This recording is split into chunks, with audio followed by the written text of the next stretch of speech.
Jorge Yamil y le damos la bienvenida nuevamente a un programa más de Palabras con Sabiduría, donde tienes la oportunidad de conocer la historia de ese sacerdote religioso y religiosa, de ese fiel laico que realizan ministerios extraordinarios en nuestras comunidades y que aquí tienes la oportunidad de conocer. Hoy tenemos a uno de esos laicos, precisamente, a el señor Moisés Ríos Pérez. Lo dije bien, ¿verdad? Sí. Moisés, que hoy se deslumbra el estudio con nuestras cabelleras. Definitivamente.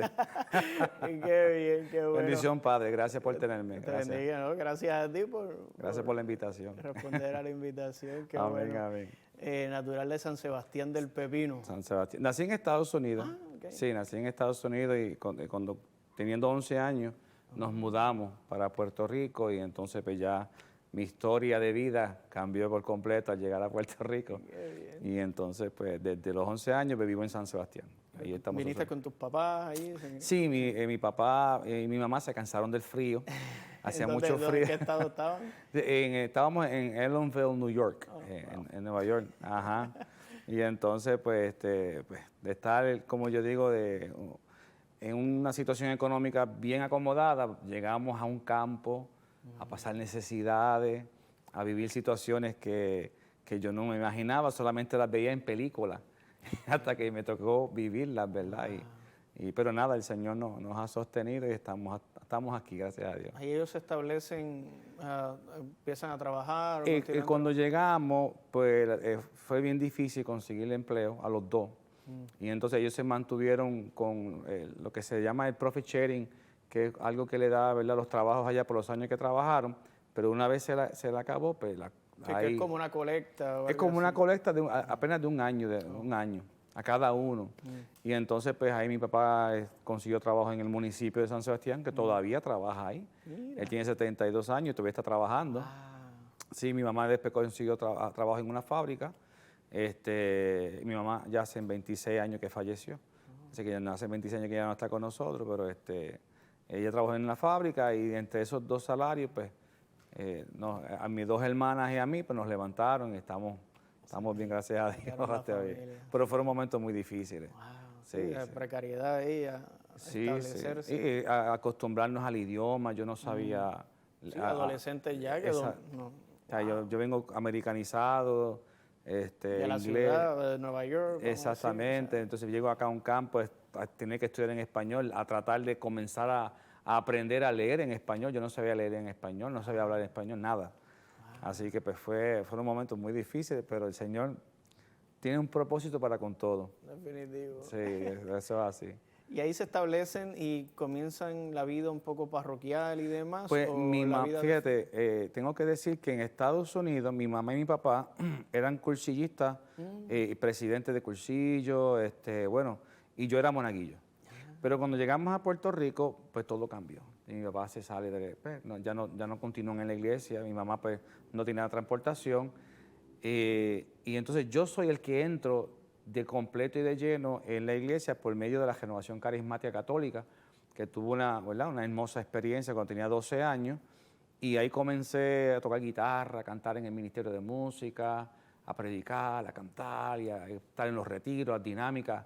Y entonces, pues ahí comienza mi historia de vida en la vida de la fe, ¿verdad? Aunque ya era monaguillo, pero era algo más mecánico, no tenía conciencia de lo que estaba haciendo en el sentido propio, sino pues, estaba haciendo lo que tenía que hacer, lo hacía bien.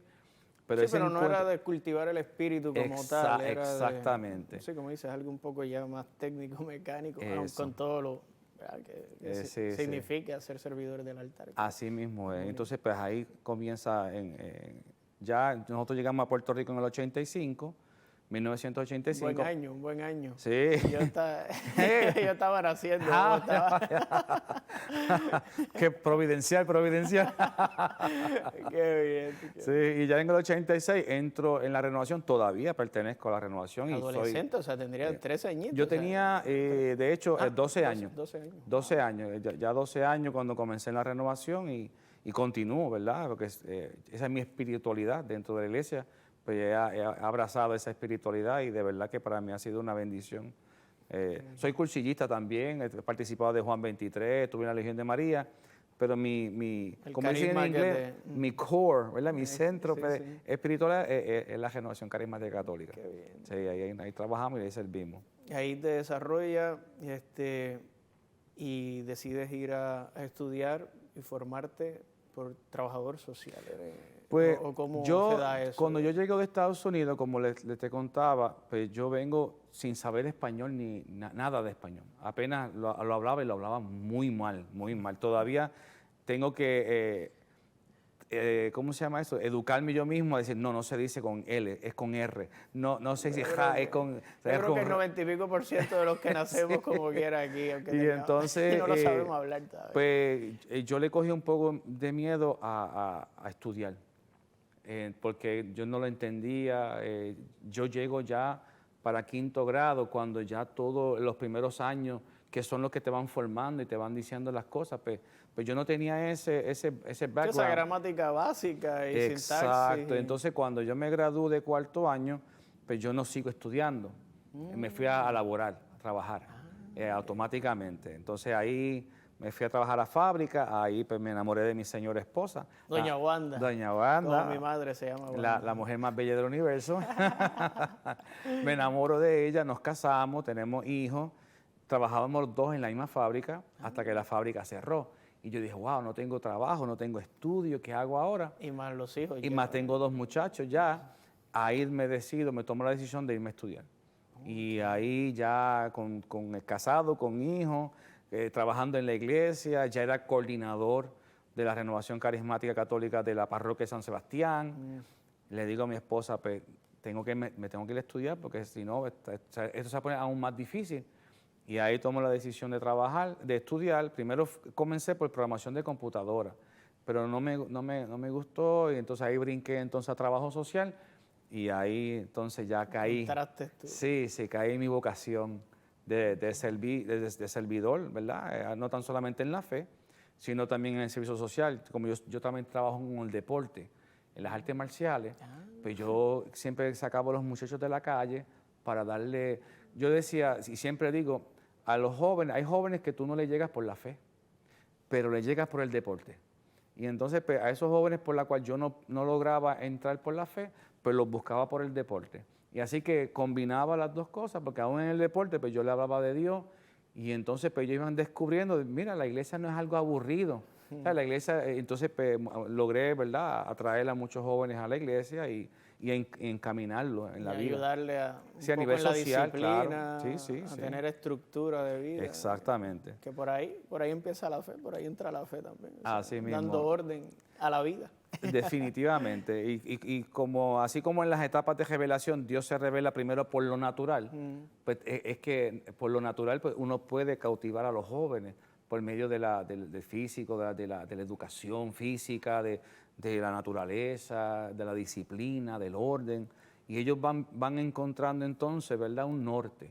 Los jóvenes a veces no tienen un guía, los papás están trabajando, a veces los hijos se ponen un poco rebeldes con los padres, y a veces un agente externo que no es de la familia logra inspirarlos más a veces que la misma familia. Aunque le diga lo mismo o menos que lo que Aunque le está le diga diciendo lo el mismo. papá y la mamá. Exactamente. Eso es así. ¿Alguna experiencia ahora que tocas ese punto de algún joven que te diga, wow, cuando llegó a donde mí era esta otra persona y luego de estas experiencias Pues hoy sí. es tal cosa? O sea, Pues mira, yo tuve la experiencia de que había un joven en mi barrio que ya uno lo va viendo entrando en los puntos, no estaba en los puntos, pero ya uno va viendo esa merodeando, relación. estaba. Y yo comencé a decir, yo daba clases en mi casa, en el patio de mi casa. Entonces yo dije, el sábado te quiero en casa porque vas a empezar a practicar conmigo. Y ahí se me quedó sorprendido porque yo nunca había hablado con él, nunca había... Fue de momento, ¿verdad? Y él se quedó así, no me dijo sí ni no. No llegó el sábado. Como a 2 o 3 semanas me lo encontré y dije, mira, no llegaste el sábado a casa. Y me dijo, sí, yo voy a ir. Entonces poco a poco lo fui, ¿verdad? Hasta que un día él llegó y lo atrapé y comenzó a practicar conmigo. Y a los par de meses le dije, el viernes vas para el circo de oración conmigo. Así que cuando yo pase por tu casa, usted está vestido, que lo voy a recoger, lo voy a llevar conmigo. Y así poco a poco, ¿verdad? Fuimos trabajando, mi señora esposa y yo con él. Y de momento yo dije, ¿tú tienes los sacramentos? ni él ni sus tres hermanos tenían los sacramentos, de nada. Pues entonces ahí toda la comunidad nos envolvimos, lo llevamos al catecismo, los bautizamos a todos, los llevamos a la comunión, la confirmación. Yo le enseñé a tocar guitarra, él aprendió mucho mejor que yo en la guitarra. Wow. Él se casó, hizo su vida, ahora mismo está en Estados Unidos, toca en las misas allá y está, ¿verdad? Gracias a Dios, un hombre de bien, para la gloria de Dios, por el deporte. Mira, qué bien. Por el deporte. Uno lo conquistó para la fe. Y que el Señor también te iluminó, te inspiró. Amén, te amén. utilizó como Definitivamente. instrumento de Y así de tengo su misericordia. muchas historias, muchas Qué historias. Interesante. Sí, sí. Pero el Señor pues sabe hacer las cosas mejor que uno. Definitivo. Entonces ya te conviertes en profesional, trabajador social y entiendo que actualmente estás laborando con envejecientes, ¿verdad? Cuando estaba cursando la universidad para hacer trabajo social, se me presentó una oportunidad para ser capellán clínico en hospicio. Fue un poco retante porque en los hospicios, yo me atrevería a decir que el 95% de los capellanes son protestantes. Sí. Entonces, los católicos, y como eso está como que controlado en cierto sentido, pues se me hizo un poco difícil porque como para nosotros, el yo cursar en mi diócesis, en Mayagüez, está lo que se conoce como IDIPA. IDIPA es un curso de formación de la diócesis de 3 años, una etapa, un año más, el cuarto año, otra etapa, y nos dan certificado de participación. Pero en el mundo evangélico ellos se dan diplomas de bachillerato y de maestría, que aunque no está acreditado a nivel académico, pero para ellos, pues eso es. Entonces, cuando yo llegaba con mis certificados, pues el que estaba encargado decía, es que no entiendo, ¿esto es una maestría o qué es esto, un bachillerato? Una cintita de participación. Exactamente, yo dije, entonces pues yo fui explicándole y en un principio él me dijo, yo creo que no te voy a poder contratar porque es que esto no está claro. Wow. Entonces mi director espiritual, el padre Javier Aquino Florenciani, Colorado. sí, ese mismo, que él es mi director espiritual, yo le expliqué la situación, él medio tranquilo, él redactó una carta explicando la mentalidad católica con la mentalidad evangélica en los estudios. Y entonces él dijo, mira, esto para ustedes sería un equivalente a un bachillerato, y él fue, y eso sí lo aceptaron. Y comencé entonces como capellán clínico en hospicio, estuve 11 años. Aun cuando me gradué de trabajador social, pues ejercía la capellanía, no el trabajo social. Wow. Ya después, cuando termino, ¿verdad?, mi etapa en hospicio, paso a los hogares de ancianos. Y ahí soy trabajador social en 2 hogares de ancianos y supervisor en una fábrica de aluminios y puertas y ventanas. Porque la cosa está mala. Claro, es versatilidad. Así mismo es. Y si hay que hacer algún training en artes marciales también. También se dan seminarios de defensa personal. Sí, y para los campamentos, a veces para la iglesia que hacen campamentos, nice. que uno va a dar sus ejercicios de defensa personal. Bueno saberlo, claro que sí, eso es bueno. Qué bien. Wow, y dentro de toda esa llamada surge otra llamada vocacional. Ciertamente. En el sentido de que estás camino al diaconado permanente. Sí. Y ya estás, entiendo, en tu último año. Sí. ¿Cómo se da esa llamada? O sea, soy trabajador social, he tenido alguna experiencia en la capellanía, pero ahora a través de un ministerio ordenado dentro de la iglesia. Sí. ¿Quién te hace el acercamiento? ¿Cómo vas descubriendo? Yo creo que el Señor me puede estar llamando a este ministerio. Cuando yo comencé en la renovación de niño, comencé a sentir un fuerte llamado al servicio a Dios.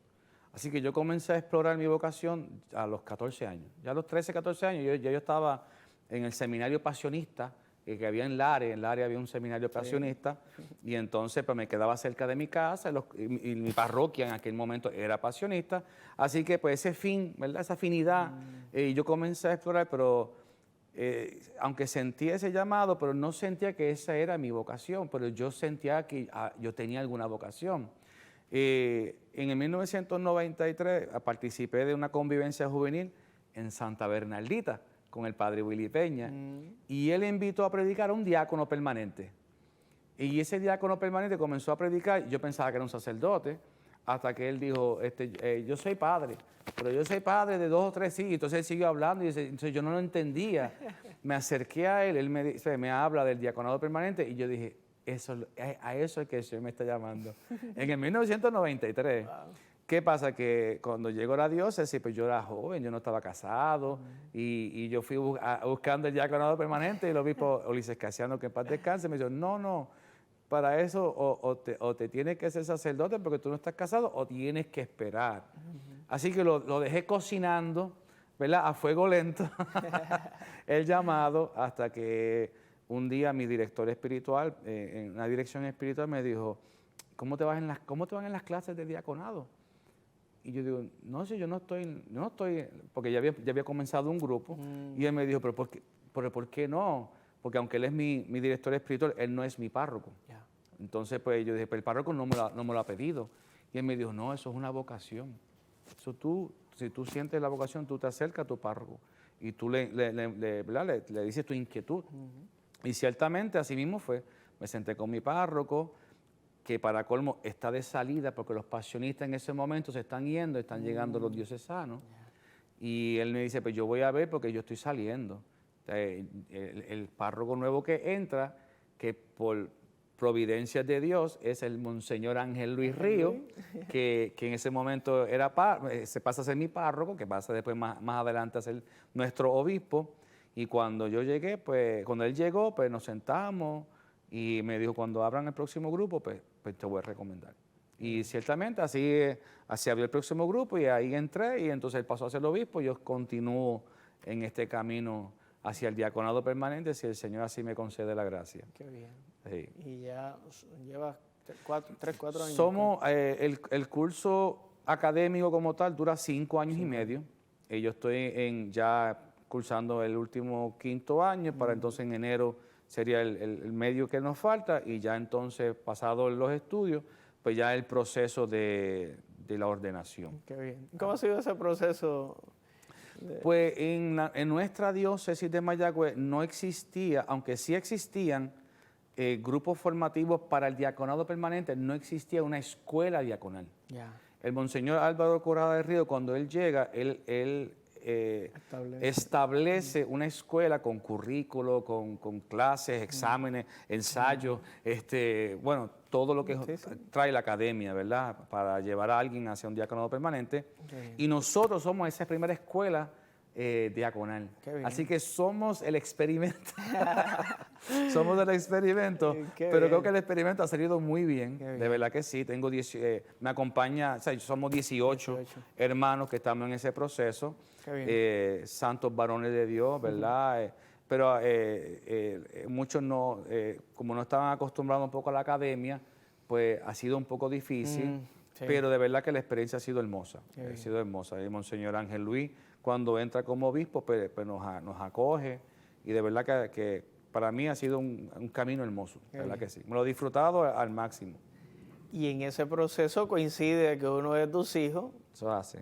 Moisés Junior, decide pedir admisión al seminario, ¿verdad? Pues ¿cómo se da eso? Que tu hijo está en el seminario ahora. Pues cuando yo estoy en el proceso, ¿verdad?, de discernimiento con mi director espiritual para pedir entrada a la escuela diaconal, ya mi hijo había comenzado un proceso, porque cuando él es el menor, y yo tengo uno mayor, cuando el mayor cumplió 15 años, yo le dije a él, quiero que participes de un retiro vocacional. Yo no quiero que tú seas sacerdote, o no te estoy mandando a ser sacerdote. Quiero que tú veas que hay otras opciones, aparte de ser doctor, abogado, lo que sea. Y él fue. Y entonces ese fin de semana, cuando él llegó, él dice, papi, me encantó, pero yo me quiero casar. Yo no quiero. Pero el menor, que tenía 13 años en ese momento, me dijo, yo quiero ir. Yo, pero tú tienes que esperar hasta los 15 años. Él dijo, no, yo quiero ir. Y entonces el mayor fue como que creo que a 2 retiros vocacionales más, y el menor llamó al párroco y le dijo que yo no lo quería dejar ir. Que yo no y entonces el párroco me llama, porque el nene mío es menor, pero es bien grande, corpulento. Sí. Y él me llama y dice, mira, Moisés, ya él tiene 14 años, si tú quieres y tú le das permiso, déjalo ir. él fue a un retiro vocacional y me dijo, papi, quiero ser sacerdote. Y yo dije, con calma, tú tienes 14 años. Él estaba, yo creo que estaba en 10, si no me equivoco. Te falta 11, te falta 12, y, ¿verdad? Y así él fue entonces cultivando cada retiro vocacional, cada encuentro con los pasionistas. Pero entonces, como surge el que los pasionistas se van de la parroquia, y yo comienzo a hablarle de los diocesanos, él no entendía el concepto, hablé con mi director espiritual, que es diocesano, y él lo acoge en su casa parroquial y le habló de la vocación diocesana, y así comenzó. Y entonces, en el mismo año que mi hijo empezó en el propedéutico en Naranjito, yo empecé mi propedéutico en el diaconado. Así que prácticamente los dos entramos. Como el Señor va moviendo, no era en el 93, era en el día. Exacto, sí, con tu hijo. Y creo que él entró en el 2019 y yo comencé en el 2020, enero del 2020, con el proceso propedéutico, que en el diaconado en la diócesis de Mayagüez son 6 meses, que está ese discernimiento ahí. Sí. Y ahí estamos, él en su, ¿verdad? Que de hecho cuando le dije que vine para acá, me dijo, ¿quién es? Padre, él dio un tremendo retiro de espiritualidad, o de algo, ¿verdad? Creo que fue de Cuaresma. En el seminario dio un retiro allí. Exactamente, sí. Dar un retirito allí. Y allí está. No sabía que era su hijo, ¿no? Sí. Bueno, no le conocía a usted. Sí. Qué bien, mira qué pequeño es el mundo. ¿Sí? Así mismo es. Qué bien. Y las vueltas de la vida, ¿no? De la providencia. Sí, ciertamente. Moisés, yo quiero que tú me expliques algo, porque muy importante. Porque de que llegas sin dominar el idioma a convertirte en escritor también de libros. Tiene 9 títulos, 9 libros. Acabas de publicar tu último título, Se reveló por amor, te amo con amor eterno. ¿Y cómo logras de no saber escribir ni leer en español a dedicarte a escribir 9 libros? O sea, ¿cómo surge eso? Si me puedes contar un poco así en resumen esto de la escritura. Sí, yo tengo déficit de atención con hiperactividad. Y súmale a eso, tuve muchos problemas con el idioma. Y cuando a mí me invitaban a predicar, muchas veces yo notaba que me enredaba mucho ciertas palabras. Así que yo comencé a hacer unos esquemas, escribir los esquemas. No era lo que yo leía, pero yo quería estar seguro de que la palabra que yo iba a pronunciar, la pronunciara correctamente, porque mi mal pronunciación muchas veces desviaba a los jóvenes y se reían. Y entonces pensaban que yo estaba chisteando, y había momentos en que yo quería mantener una seriedad. Así que siempre escribía mis esquemas, y por muchos años tuve en mi mente algún día escribir un libro, pero yo tenía también problemas de autoestima porque yo no era fluido en el español, gagueaba mucho cuando me hablaban, yo escribía horrible, yo no sabía acentuar. Bueno, aquello fue un caos. Pero un hermano que se llama Rafael Ángelo Toro, él había escrito un libro, y un día él me dijo, ¿por qué tú no escribes? Escribe un libro. Y yo decía, es que no sé cómo hacerlo, ¿verdad? Y cuando trabajaba en hospicio, yo había escrito un manual para mí, para yo mantener un orden en lo que yo escribía, y una doctora lo vio y me dijo, ¿tú me dejas ver eso? Y ella me dijo, esto es un libro, pero públicate esto. Y yo me sorprendí y me tomé el atrevimiento, fui a una imprenta y lo publiqué. Y así nació entonces, ¿verdad?, mi deseo de, quizá hay personas que tienen la misma dificultad académica que yo he tenido, porque a veces yo te leo un libro, yo leo, yo siempre leo, pero a veces yo no lo entiendo, tengo que volver a leerlo. Y yo decía, quizá hay personas como yo que quisieran tener acceso a un conocimiento académico, pero no lo hacen porque las palabras son complicadas, los libros son, ¿verdad?, extensos. No tiene ese fundamento técnico a lo técnico. Exactamente. Entonces, quizás yo puedo hacer el enlace entre la academia y la persona sencilla que quiera conocer de la iglesia, de la fe, de la teología, porque hoy tenemos un pueblo católico más exigente. El pueblo católico de hoy es más exigente, quieren conocer, quieren saber. ¿Por qué? Porque los medios disponibles hoy en día son tan accesibles que te lleva la curiosidad. Hay mucho bombardeo a la fe, mucho bombardeo a la fe, no tan solamente católica, a la fe como fe, ¿sabes? De los ámbitos agnósticos, de los ateos, y hay católicos que se levantan en su mente, en su corazón, muchas preguntas. Y yo comencé, ¿verdad?, a escribir y a tratar de ser ese puente, con un lenguaje sencillo, pero que tenga academia.